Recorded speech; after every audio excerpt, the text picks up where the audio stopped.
E aqui em 2 Pedro, deixa eu dar um título aqui: intercessão. Deixa eu dar esse título aqui: intercessão.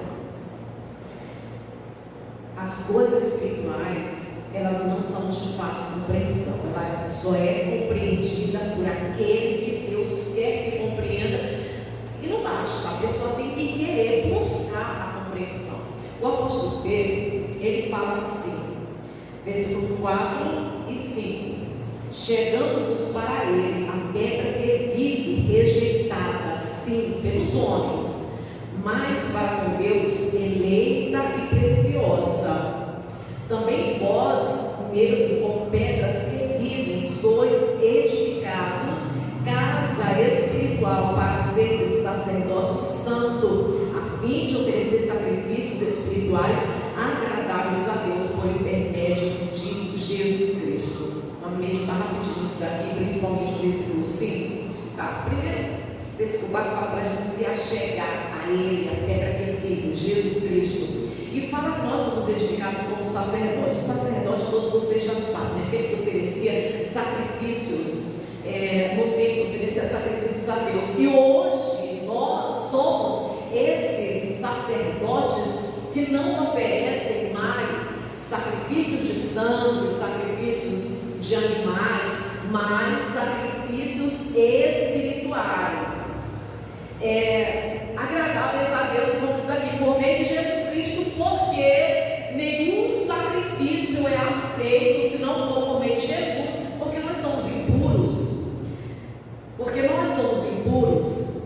Um outro que a gente vai meditar aqui, provavelmente a gente vai lá, sim, a gente vai lá, que é Abacuque, capítulo 2, ele fala: a alma do homem não é pura dele. Olha o soberbo, mas o justo viverá da fé. Nós não somos puros, não. Qualquer sacrifício que a gente ofereça, e vamos falar sobre esses sacrifícios, a oração, a consagração, o jejum, esses sacrifícios, eles só são aceitos por Deus por meio de Jesus, que é puro. Ele sim é puro, então tem que ser oferecido por meio de Jesus. E o sacerdote é aquele que se colocava entre Deus e o povo, aquele que aqui é o apóstolo Pedro que fala, desperta, nos lembra a nossa verdadeira identidade, oferecendo sacrifícios espirituais em favor dos crentes,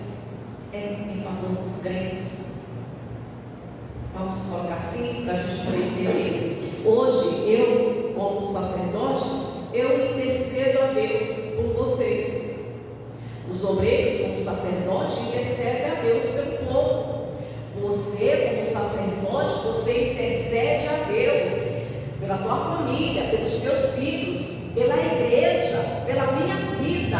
Nós somos sacerdotes, a gente intercede, a gente se coloca diante de Deus em favor dos necessitados, daqueles que estão com as suas necessidades. Somos sacerdotes e a gente ora. Interessante que depois que a mensagem estava pronta, né? Aí eu fico refletindo, meditando. Para me falar o que eu vou falar, vamos meditar rapidinho aqui, Hebreus capítulo 4. Hebreus 4.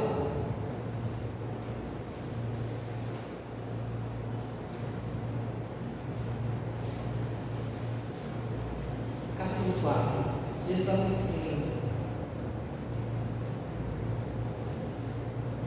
versículo 15: porque não temos sumo sacerdote que não possa compadecer-se das nossas fraquezas, antes foi ele tentado em todas as coisas, a nossa semelhança, mas sem pecado.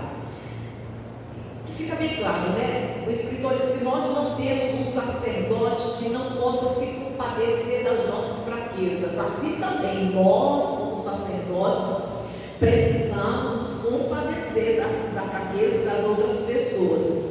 Hoje, oferecendo a Deus sacrifícios espirituais, intercessores por outras outras pessoas, você como intercessor da tua família, às vezes de amigo, porque nós temos algumas pessoas próximas da gente, irmãos, que a gente ama tanto que parece que é da família. E intercedendo por essas pessoas, precisamos de duas coisas: a aflição e a autoridade. A aflição e a autoridade. A aflição significa o quê? A aflição, ela vem por causa da compaixão. Eu gosto muito quando a Bíblia diz, porque eu me identifico quando a Bíblia diz que Ló se afligia todos os dias por causa dos pecados do povo na época, né? E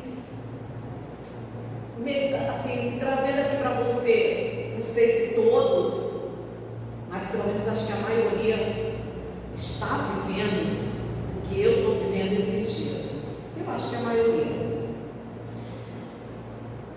Ver pessoas que a gente orou, intercedeu, criou aquela expectativa de que essa pessoa a qualquer momento estava voltando para a presença de Deus, ou vindo para a presença de Deus pela primeira vez, estava conhecendo Jesus. A gente criou uma expectativa que estava havendo ali um certo quebrantamento, alguma mudança, e aí você abriu lá as redes sociais e está lá, as pessoas que você orou ou criou expectativa estavam lá, fazendo a vontade do diabo, né? Podem até hoje, como quarta-feira,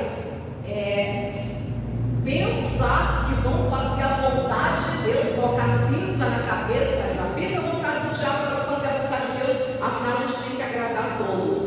Mas eu acredito que pelo menos a maioria deve ter sentido mesmo que eu senti: tristeza, angústia, um gosto ruim. É ruim demais, irmãos. É muito ruim. Você vê pessoas se esbaldando no pecado. Jesus pode vir hoje e essas pessoas se perderam. Se perder eternamente é uma coisa ruim. A aflição e a autoridade. A aflição por causa da compaixão, para você interceder por alguém, você precisa se colocar no lugar desta pessoa. Se não se colocar no lugar, você não vai compreender e não vai conseguir ser um sacerdote e interceder por ela. Jesus é o nosso sacerdote e ele se compadece porque ele ocupou o nosso lugar. Ele entende, ele esteve, Deus se despiu da sua glória, mas esteve no nosso lugar. Foi tentado em tudo, ele sofreu, ele sabe que é ser homem, ele conhece a nossa estrutura. Nós também, como sacerdote, precisamos nos colocar no lugar do outro. E se a gente não se coloca, dá cansaço, dá repulsa, não quero mais, não vou mais orar, não quero nada com Deus, não quero nada com a vida. Existem casos de pessoas que estão fazendo a vontade do diabo, você com os olhos espirituais abertos, você vê e dá uma raiva, dá uma ira. Como é que a pessoa se deixa ser usada pelo diabo desse jeito? Já vi casos de crente que Deus leva esse homem, Senhor, leva, porque sai mais suave, mas a vontade de dizer: mata essa praga, mata, porque eu não aguento mais. E já vi casos de pessoas dizendo assim: Senhor, leva essa mulher, para não ser mata. A amante, né, mata, ela vem para bagunçar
com a esposa.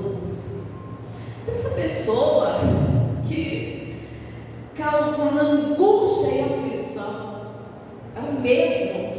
O sacrifício que aconteceu, que Jesus fez por amor à minha vida, é o mesmo amor que Ele tem pela vida da pessoa que hoje ainda não conhece a Deus.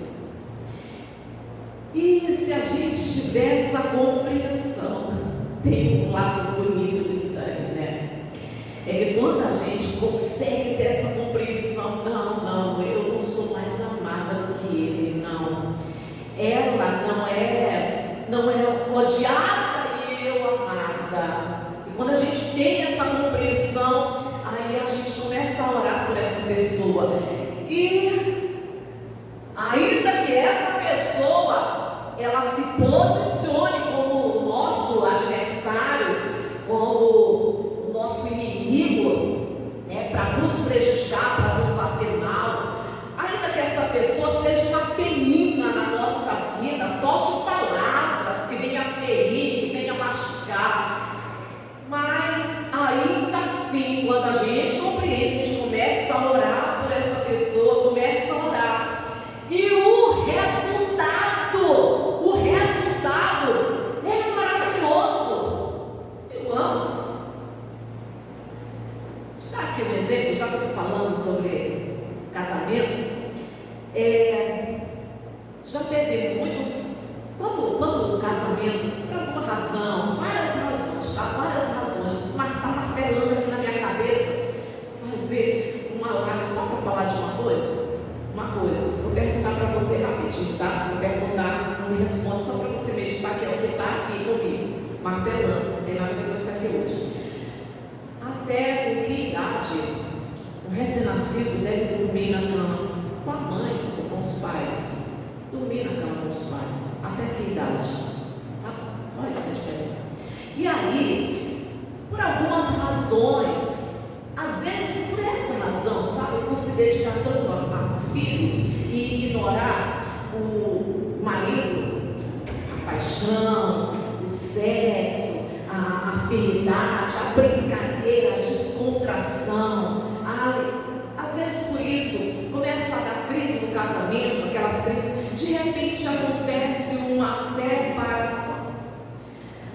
Hoje tem separação para tudo quanto é lado. Eu conheço pessoas perto de mim, pelo menos umas 5 que estão separadas, e cada um vive a sua vida, e sabe, já seguiram a vida, o marido já seguiu a sua vida, a esposa também já seguiu a sua vida com outra pessoa, cada um já veio em outra família, vocês também conhecem alguém assim? Pois é.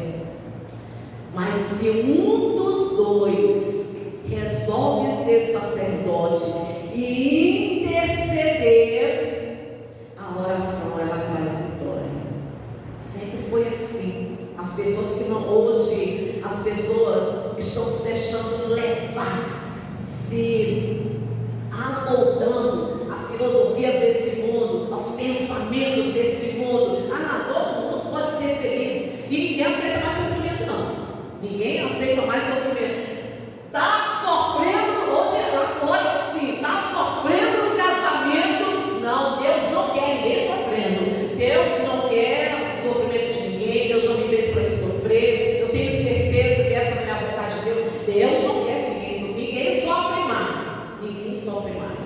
Mas se acontece a aflição, se me colocar no lugar do outro, se colocar no lugar do marido que está cego, enfeitiçado, encantado, e aí se colocar no lugar e começar a orar, sentindo a aflição, se afligido por essa pessoa que está sendo usada pelo diabo, e Deus, não é para mim, é para ti, salva a alma dele, Senhor, faz ele te conhecer. Eu estou orando, não é porque eu quero que o Senhor, o meu casamento, não, o mais importante é a minha salvação e a salvação dele, a salvação dela. Então salva a alma dessa pessoa, e você ora com a aflição e a autoridade. tem vitória. Se um dos dois se colocar na torre de vigia, tem vitória. Abacuque capítulo 2. Vamos lá comigo? Abacuque capítulo 2.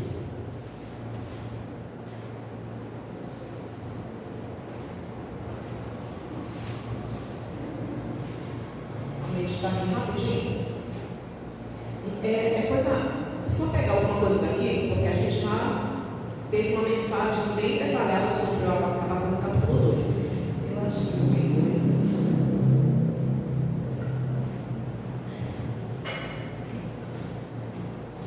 Mas, se a gente deixa, ao invés de compaixão, de querer ser sacerdote, a gente apenas alimenta o sofrimento, alimenta a raiva, alimenta o ódio, você simplesmente vai desistindo, desiste de um, desiste do filho, porque não quer nada com a vida, desiste do marido, desiste da esposa, desiste do vizinho, desiste do amigo.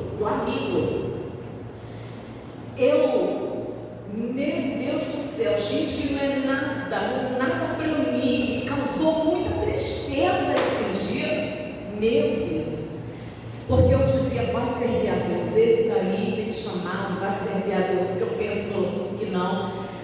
Gente, eu vejo a pessoa, um homem, vestindo uma saia brilhosa e os 2 chifres. Jesus. Enfim, tristeza demais.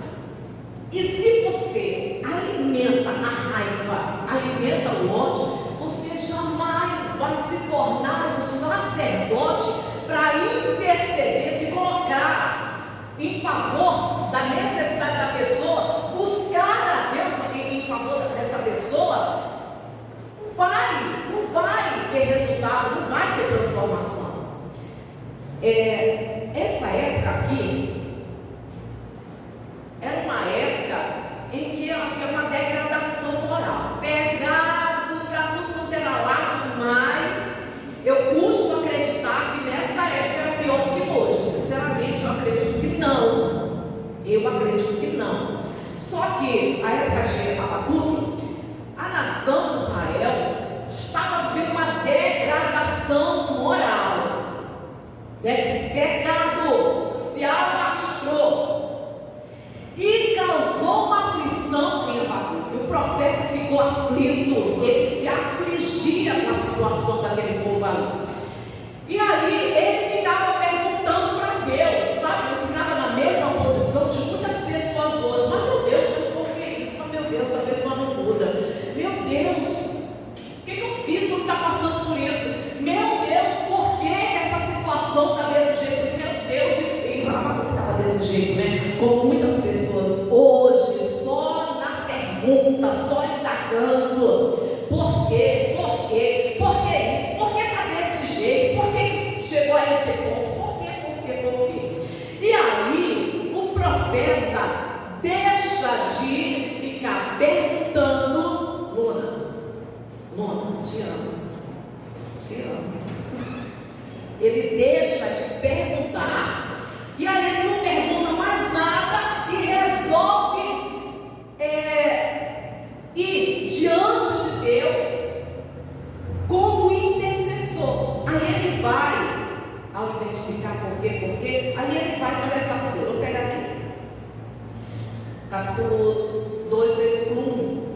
Por-me-ei na minha torre de vigia, colocar-me-ei sobre a fortaleza, vigiarei para ver o que Deus me dirá e que resposta eu terei à minha queixa. O Senhor me respondeu e disse: escreve a visão, grava nas tábuas, para que possa ler até quem passa correndo. Ok, não sei se eu pegaria para completar isso daqui, mas a gente junta Isaías 62, mas não esquece isso daqui não. Se for possível, você deixa marcado. Não esquece que a gente leu não, Isaías 62. Aqui tem uma explicação sobre o que o profeta falou. Eu vou me colocar na torre de vigia. E aqui tem uma explicação. Deixa eu pegar o versículo 6 e 7. Diz assim: sobre os teus muros, ó Jerusalém, os guardas, que todo dia e toda a noite jamais se calarão. Vós os que fareis lembrar do Senhor, não descanseis, nem deis a ele descanso, até que estabeleça Jerusalém e a ponha por objeto de louvor na terra. Louvado seja Deus. Tá, aqui explica um pouco melhor o que o profeta falou, que ele se colocaria na torre de vigia. A torre de vigia, para a gente poder compreender melhor, Deus também está dizendo aqui que ele colocou guardas, né, sobre os muros. Naquela época, sobre o muro das cidades, tinha os vigias, os guardas, e essas pessoas, elas protegiam a cidade.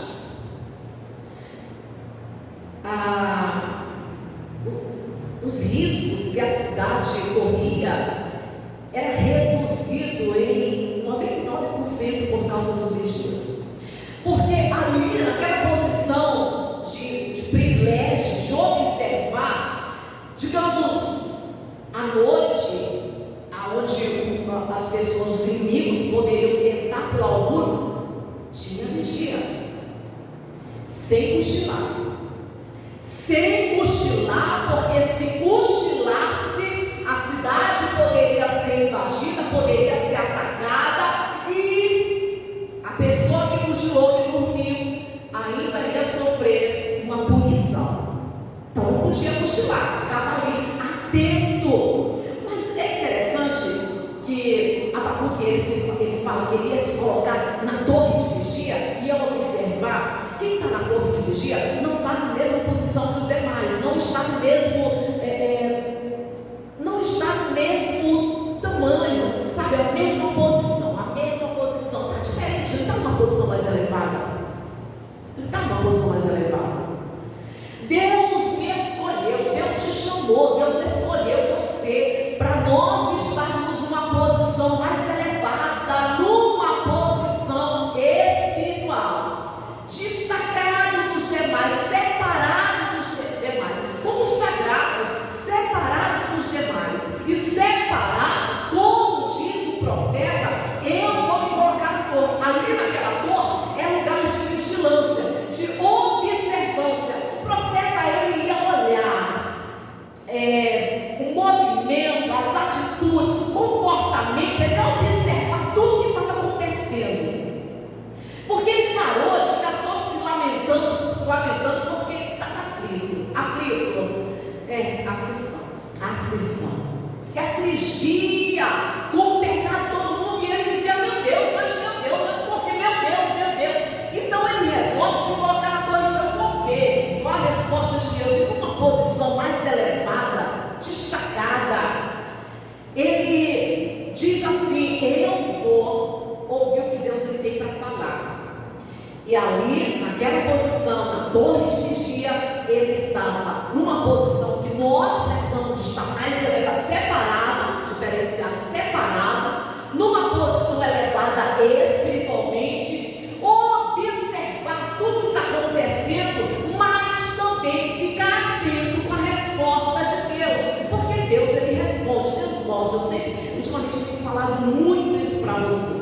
Quanto mais próximo de Deus, mais você vai ouvir a voz de Deus, você vai ouvir o teu espírito, você vai ouvir Deus falando no teu coração, ele vai falar claramente, e a voz de Deus é inquestionável, não deixa dúvida. Você sabe que não foi o teu eu, não foi com a carne, não foi com as emoções, você sabe que foi Deus. Quanto mais perto de Deus você está, mais você consegue ouvir Deus falar. E o profeta fica ali, ele quer ouvir as diretrizes, ele quer saber o que Deus ele vai falar. Nem sempre a resposta vem do jeito que a gente quer. Pois é, irmãos, o mundo espiritual não é de uma fácil compreensão. A gente só precisa estar ligado com o céu. É isso.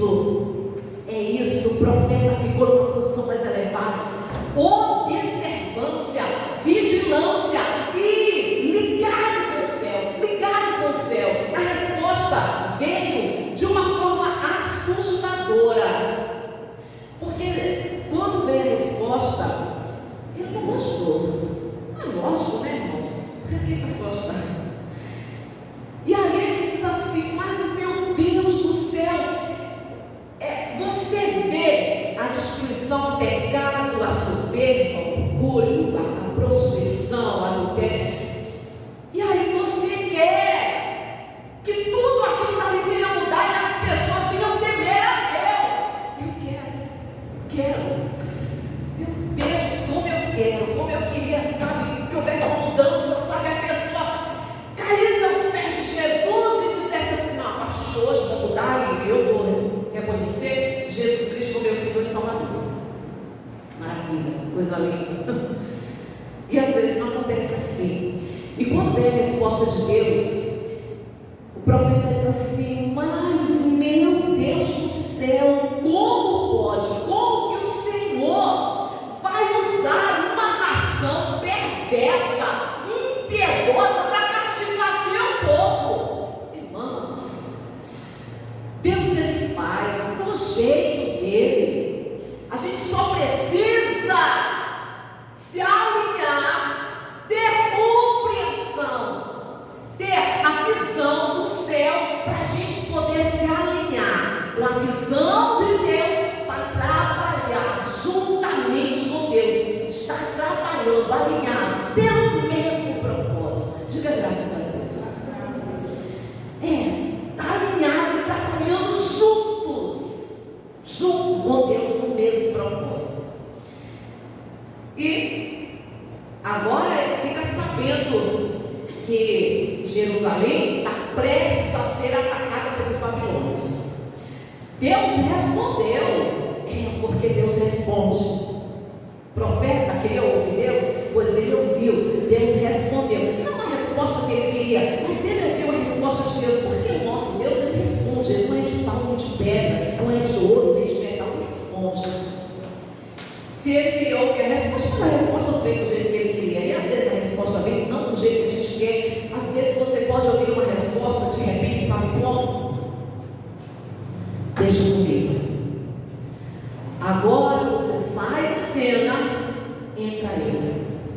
Agora eu vou tratar com essa pessoa. Já aconteceu, é muito engraçado isso, né? Engraçado, né? Entre aspas. Já aconteceu de às vezes dizer assim: vou orar por fulano, e Deus fala: não ora por essa pessoa. Pode acontecer também. Não ora.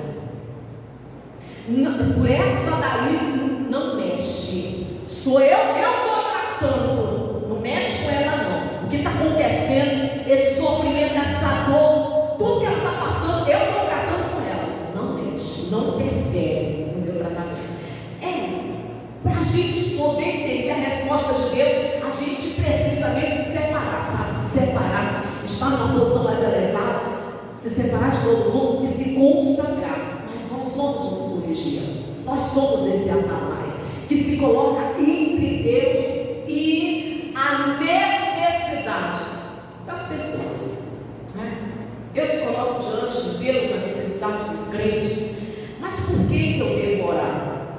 Irmãos, lembrando vocês que, aliás, lembrando não, vamos lá. 1 João, vai lá para o finalzinho. 1 João, capítulo 5.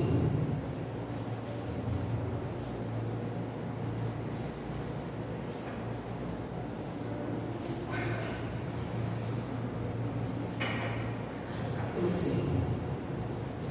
1 João, capítulo 1, versículo, o 5 e o 6. Versículo 5 e 6. Isso. Perdão, capítulo 5 mesmo. Capítulo 5.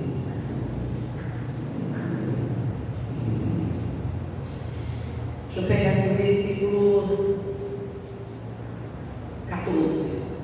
Diz assim: e esta é a confiança que temos para com Ele, que se pedirmos alguma coisa segundo a sua vontade, Ele nos ouve. E se sabemos que Ele nos ouve quanto ao que lhe pedimos, estamos certos de obtermos os pedidos que temos feito. Essa é a grande vantagem, né? Você ter compreensão espiritual e entender. Para entender é preciso realmente se alinhar, se consagrar, buscar mais a Deus. Esse trabalho de intercessão, um dos grandes benefícios que ele traz é quanto mais você ora, mais você fica próximo de Deus, mais contato você tem com Deus e mais chance de você se alinhar a trabalhar junto no mesmo propósito. E se você se alinha pela compreensão espiritual, você começa a trabalhar pelo mesmo propósito, você começa a orar, a pedir. E o que você está pedindo é exatamente aquilo que é a vontade de Deus. Não tem como dar errado, não tem. Tem gente que é boa e tem coisa que é a vontade de Deus, mas ela fica, será que é a vontade de Deus? Eu já vi outro dia um homem dizendo assim: eu acho que casado, família, filhos, e ele diz assim: mas eu acho que o casamento da gente não foi da vontade de Deus. Eu acho que não era da vontade de Deus que a gente tivesse junto casado com um filho. Não, que idiotice, que tolice, É incrível como tem pessoas que o diabo tem facilidade de cegar as pessoas. Não sei qual foi acho que foi C.S. Lewis, não sei. Mas é muito legal eu dizer, se você quer saber se o teu casamento é da vontade de Deus, é só você olhar a certidão de casamento. Se o nome do teu marido está lá, então teu casamento é da vontade de Deus. Se o nome da tua esposa é a pessoa que está lá, pois esse casamento é da vontade de Deus. Mas se nós estamos alinhados, podemos pedir, vai acontecer. É lógico que vai acontecer, mas por que eu devo orar? Por que eu devo orar? 1 Timóteo capítulo 2. Estou terminando. 1 Timóteo.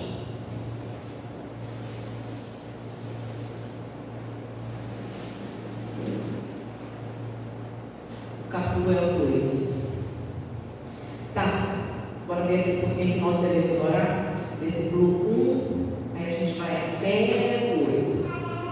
Capítulo 2, versículo 1. Antes de tudo, pois, exorto que se use a prática de súplicas, orações, intercessões, ações de graça em favor de todos os homens, em favor dos reis e de todos os que se acham investidos de autoridade, para que vivamos vida tranquila e mansa, com toda a piedade e respeito. Isto é bom, aceitável diante de Deus, nosso Salvador, o qual deseja que todos os homens sejam salvos e cheguem ao pleno conhecimento da verdade. Porquanto há um só Deus, um só mediador entre Deus e os homens, Cristo Jesus, homem, o qual a si mesmo se deu em resgate por todos, testemunho que se deve prestar em tempos oportunos. Para isto fui designado pregador e apóstolo, afirmo a verdade, não minto, mestre dos gentios na fé e na verdade. Versículo 8. Quero, portanto, que os varões orem em todo lugar, levantando mão santa, sem ira e sem animosidade. Ok? Sem animosidade, sem preguiça, orando o tempo todo, orando. Por que eu devo orar por todos? Sabe do que eu estava falando? Deus leva. Não. Ora. É pelos inimigos também. Ora pelos que vos perseguem. Ora pela amante. Ora para aquela pessoa, sabe, que só te causa perturbação. Ora para essa pessoa, se colocando no lugar dela com compaixão. Só entenda que quando Deus já se agora comigo, aí não adianta você ficar com dó, com pena. Você vê a pessoa acabada, destruída, sabe? Sem força, sem nada. Aí dá vontade de você, vai ter que dizer, não, Isso é ter compreensão que muitos ao teu redor não vai ter, mas você vai ter essa compreensão, porque quanto mais você ora, mais você consegue ter compreensão do mundo espiritual, consegue ter entendimento. Deixa eu finalizar com vocês em Provérbios 18. Pronto, fechando aí. Fechando em Provérbios.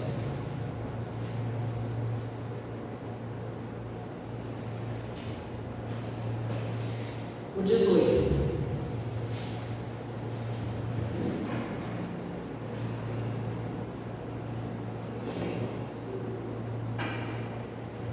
Eu quero ficar na torre. Eu quero ter uma posição espiritual mais elevada, aonde eu possa ver o que realmente está acontecendo aqui embaixo e ao mesmo tempo estar ligada no céu para receber as instruções sem cochilar, como diz, sem animosidade, sem preguiça, sem cochilar, sem ficar pescando, mas atenta a tudo que está acontecendo aqui e também às instruções que Deus ele vai me dar. Não é que eu faço, eu quero ficar na torre. Corre, como diz aqui o 18, versículo 10, eu amo esse versículo aqui, ele diz assim: torre forte é o nome do Senhor, a qual o justo se acolhe e está seguro.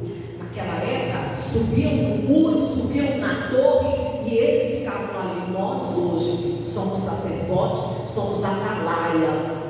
A gente precisa se separar, ter um nível espiritual mais elevado, não para condenar, jamais, não para dizer o que tem que ser, o que deve ser, mas para se colocar no mesmo lugar, para ter compaixão, para sentir, para se afligir pelo sofrimento, pelo pecado, para poder orar por essa pessoa, mas está ligada às instruções. Para isso, não te preocupa.